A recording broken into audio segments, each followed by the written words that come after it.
final safe zone is almost here. Head over to the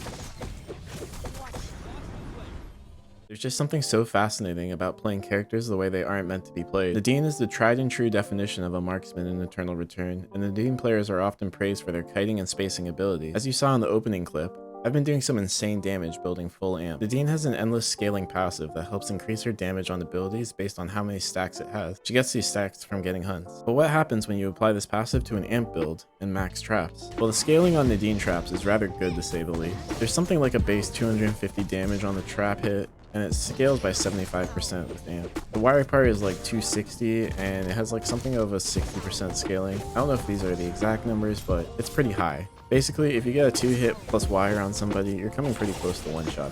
I ended up going with 2 different builds for this. Both of these work, but I prefer the second one for how quick it is to route. Honestly, if you have enough stacks, both of them should be one-shot. There is a more popular build for this strategy that cheeses incomplete items, and I'm honestly just not a fan of it. For augments, I use amp drone. The combo for this is to hit my crossbow stun, pop R for the amp drone, and then spam W on top of the stun target, and if they miraculously live, Q plus auto for the first wolf proc will 100% finish them off. The early game for this strat isn't exciting at all. You can't really do anything until you get your items, and even then, it's a lot harder to get kills without your weapon skill and some hunts. I'm going to skip to the exciting parts. Just route your items and pick up some hunts along the way. School Meteor, for some reason, was completely uncontested, so I picked up the Meteor to make Cabana. I cycled through Archery, Alley, School, and Hotel, picking up the hunts. I wasn't feeling that great with only 130 stacks, so I hard farmed School and took the Bears and Alley. Unfortunately for me, Rio took the other one, and there wasn't anything left to be done here. I cleaned out the rest of Hotel before the zone closed and saw a Bernice on camps as I entered School. He was here for a Mega, and I was thirsty for a kill. The Bernice almost got me. I didn't check his items beforehand, and he had black fire cannon.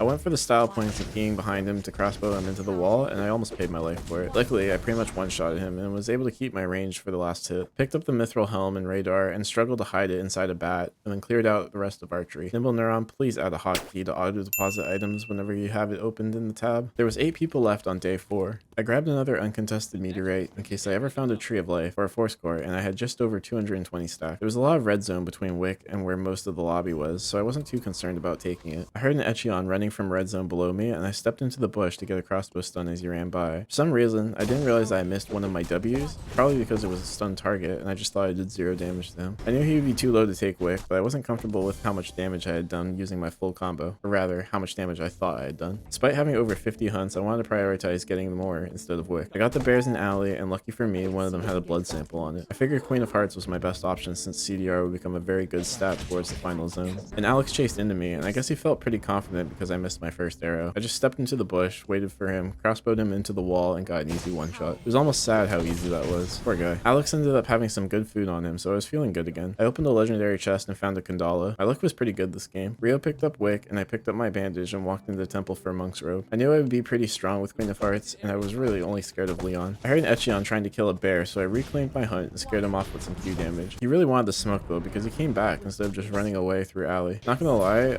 I played this fight pretty poorly. I didn't get the stun on my crossbow skill, and launched my traps well off target. Had Echion been a real character, I probably would have died. I chased him back down and claimed my kill with crossbow skill. Final day, and it was just me, Ava, Leon, and Wick Rio. Despite Rio having Wick, Leon and I were the clear threats of the lobby. I put myself in a pretty bad position preparing for final zone, landing myself in between Leon and Ava. I went for the style kill on Ava again, tethering my rope over the wall behind her so I could crossbow her into the wall, but she reacted quick enough to evade. I scared her off with a pretty high damage arrow though.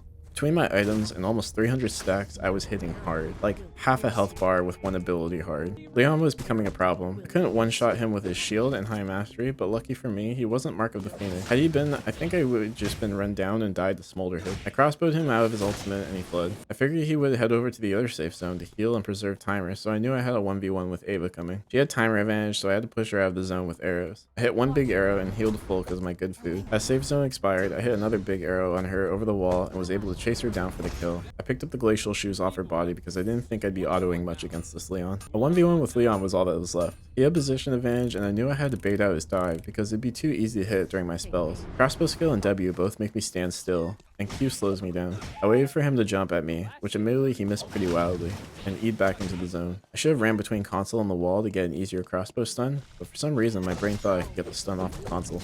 I missed wildly and then airmailed my traps again. Thankfully he went for the ult instead of beating me down with auto attack, and I had some separation again. I was trying to time what I thought his dive would be back up, and I kited him around the wall, slowed him with my traps so I could E over. I hesitated on Eing instantly because I didn't want him to predict where I was jumping to, and I just barely made it in time. I charged up my Q to finish him off and claim my big 5-kill win. Honestly, Amp Nadine is pretty fun, but it's also very frustrating. I don't think I'd recommend it as a viable strat in ranked. I think I laughed every time I got a one-shot kill. It's pretty comical, but if you don't get going or you miss your crossbow skill, it's super frustrating to try and get kills with. You're pretty much all or nothing every fight. Hit everything and get a kill, or miss and be killed. If you like this video, leave a like and comment what strat you want to see next. Subscribe for more Eternal Return videos and enjoy these Amp Nadine clips that I had from other games.